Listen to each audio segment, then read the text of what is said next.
செஞ்சில famous முட்டை மிட்டாய் அது எப்படி எம்ஜே ஸ்டைலில் பண்ணுறோன்னு சொல்லி வாங்க பார்க்கலாம். கோவா வந்து 1 கிலோ சேர்த்துக்கலாம். சர்க்கரை வந்து 1 கிலோ சேர்த்துக்கலாம். இப்போ இது ரெண்டும் வந்து மிக்ஸ் பண்ணிக்கலாம். நல்லா வந்து இந்த மாதிரி வந்து மிக்ஸ் பண்ணிக்கணும். முட்டை வந்து 15 சேர்த்துக்கணும். ரவை வந்து 100 கிராம் சேர்த்துக்கணும்.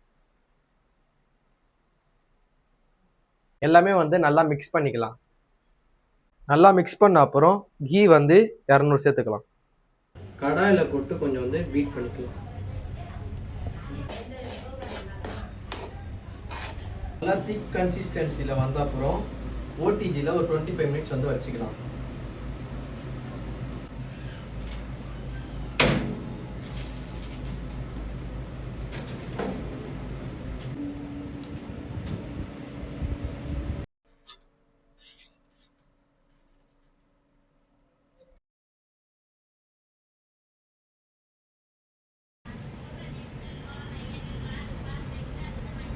வீடியோவில் பார்த்த மாதிரி நீங்களும் முட்டை மிட்டாய் ட்ரை பண்ணுங்க. எம்ஜிஎஸ் முட்டை மிட்டாய் நீங்களும் பண்ணலாம்.